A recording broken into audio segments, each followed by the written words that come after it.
Hi hello friends, welcome to Tarun Sundar family. என் மையன் நான் வாய்ஸ் கொடுக்க அவனும் சேர்ந்து பேசுகிறான் பார்த்தீங்களா. இவங்களெல்லாம் வச்சுக்கிட்டு நான் எப்படி பேசி எப்படி ரெடி பண்ணி. இன்றைக்கி நம்ம எங்கே வந்திருக்கோம்னு பார்த்தீங்கன்னா காஷ்மீருக்கு தாங்க வந்திருக்கோம். பயந்துராதீங்க, காஷ்மீருங்கவும் சுட்டு கொடுத்துட்றாங்களே போகாதீங்கன்னு நிறைய பேர் கமெண்ட், யாரெல்லாம் டைட்டில் மட்டும் பார்த்துட்டு கமெண்ட் போடுறான்னு பார்ப்போம். ஆமாம், காஷ்மீருக்கு தான் வந்திருக்கோம். எங்கே இருக்குது இந்த காஷ்மீர்னா கும்பகோணத்தில் இருக்குது. கும்பகோணத்தில் காஷ்மீர் செட்டு போட்டிருக்காங்க, அங்கே தான் வந்திருக்கோம். உள்ளக்க அதை விட எக்ஸைட்டிங்கான சின்ன காஷ்மீரையே, ஒரு மினி காஷ்மீரே கொண்டு வந்து இறக்கியிருக்காங்கன்னா பார்த்துக்கோங்க. காஷ்மீருன்னு செட்டு போட்டு ஃபோட்டோ எடுக்கலைன்னா எப்படி, வீடியோ எடுக்கலைன்னா எப்படி? நம்மளாம் எனக்கு உடம்பு முடியாதனால நான் வரவே முடியலை. இன்றைக்கி தான் சரி போயிட்டு வரலாமேன்னு வந்தோம். நாங்கள் வந்தது என்ன கிழமைனா திங்கக்கிழமை சாயந்தரம் வந்தோம். ஞாயிற்றுக்கிழமைனா ஒரே கூட்டமாக இருக்கும், அதனால் திங்கக்கிழமை போவோம் அப்படின்ட்டாங்க. சரின்னு சொல்லிட்டு திங்கக்கிழமை வந்தாங்க.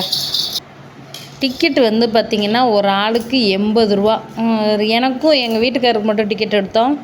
சின்ன பிள்ளைகளை 2 வரையும் டிக்கெட்டு கிடையாதுன்னு கிடையாது, கூட்டத்தோட கூட்டமாக தருண் போயிட்டான். நாங்கள் உண்மையை மட்டுமே பேசுவோம். தருணுக்கு வந்து டிக்கெட்டு உண்டா என்னன்னு தெரியல. ஆனால் ஆளுகளோட ஆளாக போகும்போது அவங்க கேட்கல, நாங்களும் சொல்லலை ஒன்றும். பெரிய ஆளுகளுக்கு மட்டும்தானே. சுந்தர் ரொம்ப சின்ன பிள்ளைங்கிறதுனால அவனுக்கு டிக்கெட் கிடையாது. தருண் ஒன்றும் கண்டுக்கிறல, அவங்க டிக்கெட்டை எடுங்கன்னு சொல்லலை. 2 பேருக்குன்னா சரின்ட்டாங்க. சரின்ட்டு அப்படியே உள்ளே போயிட்டோம். வந்து தருண் எடுக்கிறான் பாருங்கள், ஃபோட்டோ எடுறானா இவன். அதில் எடுத்த ஃபோட்டோவில் கண்ணு தெரியல, மூஞ்சு தெரியல, பாதி நெத்தி தெரியல. சரி வீடியோவாவது எடுற அப்படின்ட்டு பாதி எடுத்துகிட்டு ஃபோனை வாங்கிட்டு கட் பண்ணாமல் எடிட் பண்ணாமல் அப்படியே போட்டு விட்றேங்க. என்னது நல்லதோ குறை நிறைகள் ஏதாவது இருந்தால் சொல்லுங்கள். இது வந்து என்னதுன்னா ஒரு ஸ்கூலோட கிரவுண்டு. கும்பகோணத்தில் அல்லமின்னு ஒரு ஸ்கூல் இருக்குது, அந்த ஸ்கூலில் தான் இந்த செட்டு போட்டிருக்காங்க. இது வந்து பார்த்திங்கன்னா காஷ்மீர் நுழைவு வாயில் அப்படின்ற செட்டிங்கு. இதுக்குள்ளே போனோம்னா ஒரு குகை மாதிரி இருக்கா. எங்கள் வீட்டுக்கார் மண்ணக்கண்ணா கவிராத, பார்த்து வா, இப்போ வீடியோ எடுக்கிறேன்ட்டு நீ வாட்டுக்கு கீழே விழுந்துடாத, தூக்க முடியாது, அப்புறம் ஆம்புலன்ஸ் தான் வர சொல்லணும், பார்த்து வான்னுக்கிட்டே சொன்னார். சரின்ட்டு போனால் உள்ளக்க பார்த்தா ஒரே ஏசிங்க, பாக்ஸாக ஏசி பெட்டியாக வச்சுருக்காங்க. வெயிலில் கிடந்து தவிச்சு போனதுக்கு நல்லா இருந்துச்சுங்க, குளுன்னு இருந்துச்சு.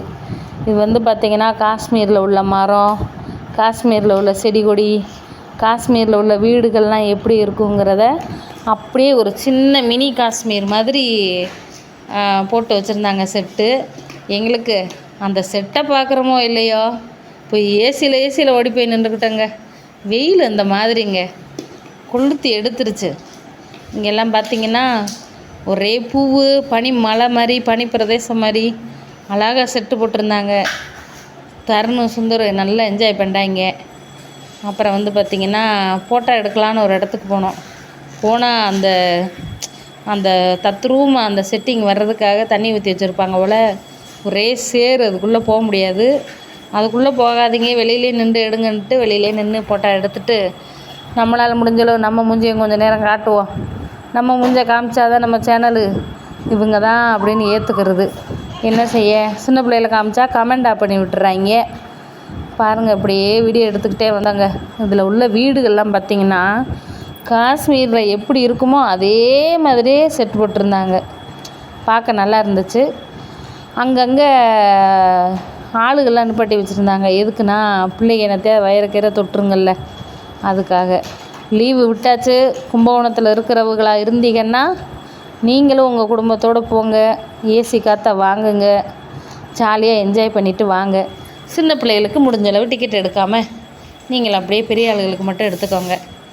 ஏன்னா அவங்க கேட்கல, எதுக்கு 80 ரூபாய் வேஸ்ட்டு பண்ணுவானே, அதுக்கு உள்ளக்க நல்லா தான் சாப்பிட்றது, பிள்ளைங்க ராட்டினம் கிட்டினம் ஏதாவது சுற்ற வச்சுக்கோங்க அந்த காசுக்கு. இது வந்து பார்த்திங்கன்னா காஷ்மீரில் உள்ள ஒரு வீடு. இன்னும் நிறைய வீடு இருந்துச்சு. எங்கள் வீட்டுக்காரர் போய் சாமி ஏசிக்கு நேராக போய் உட்காந்துட்டாரு. அவங்க பார்க்கட்டும், கொஞ்சம் வாங்க போய் பொருள்கள்லாம் பார்ப்போம், ராட்டினம் பார்ப்போன்னு கூப்பிட்டேன். இல்லை இருக்கட்டும், இங்கேயே இருப்போம் அப்படின்ட்டாரு.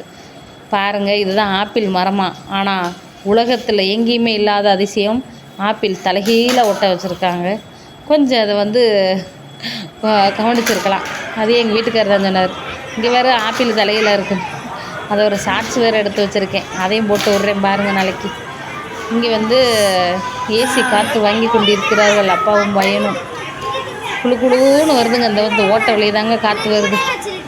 தருணை பாருங்கள், அவன் எனக்கு மட்டும் ஏசி வரல, தள்ளி நின்றா வருண்டா, தள்ளி நில்றான்னு. நான் வந்து அவங்க அப்பா தூக்கி தான் விடணும்னா சரி எடுத்துக்கிட்டோம்.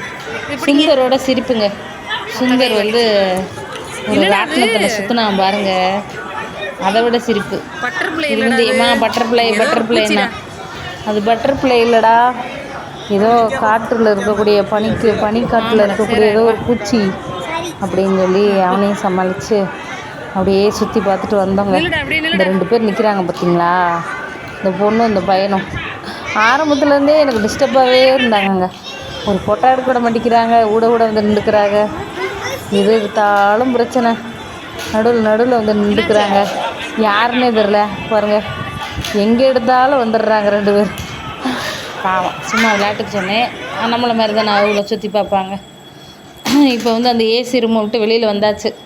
வெளியில் வந்தால் இங்கெல்லாம் பொருளுகள்லாம் விற்கிது, எதுவும் வாங்குற மாதிரி இல்லைங்க. அதுக்கு வெளியில் வாங்கிட்டு போயிடலாம் போல். எதை எடுத்தாலும் 100 ரூபா, எதை எடுத்தாலும் 150 ரூபா. விலை எல்லாமே ஜாஸ்தியாகவே இருந்துச்சு. நம்ம சும்மா சுற்றி தானே பார்க்க வந்திருக்கோம், நம்ம என்ன வாங்கவா போகிறோம் அப்படின்ட்டு. பிள்ளைங்க என்ஜாய் பண்ணணும் அவ்வளோதான். சரி ராட்டினம் கட்டணும் சுற்றிட்டு ஏதாவது வாங்கி தின்னுட்டு போவோன்ட்டு அப்படியே உள்ளே போயிட்டோங்க. மக்களே, என்னால் உட்காந்து வாய்ஸ் ரெக்கார்ட் பண்ண முடியல, அதனால் கொஞ்சம் அப்படி இப்படி இருந்தால் அட்ஜஸ்ட் பண்ணிக்கோங்க.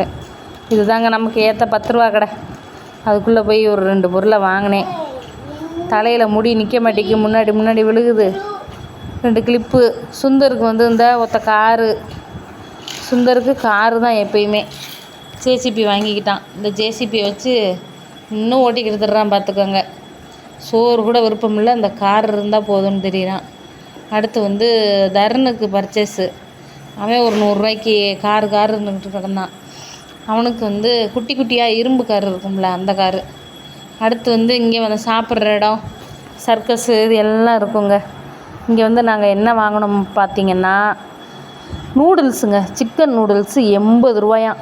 2 கப்பு வாங்கினோம். ஆளுக்கு பாதி வச்சுக்கிட்டோம். 2 கப்பு வாங்கி தருணு ஒன்று, அவங்க அப்பா ஒன்று, நான் ஒன்று, சுந்தர் ஒன்று. சாரி, ஒரு 2 கப்பு வாங்கி ஷேர் பண்ணிக்கிட்டோம். தருணு அவங்க அப்பா ஒன்று, நானும் சுந்தரும் ஒரே இதில் சாப்பிட்டுக்கிட்டோம்.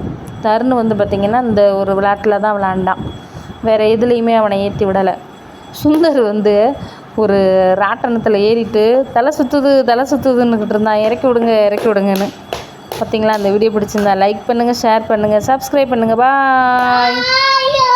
பாய். என் பையன் பாய் சொல்லிட்டான். சப்போர்ட் பண்ணுங்கள் ஃப்ரெண்ட்ஸ். பாய்.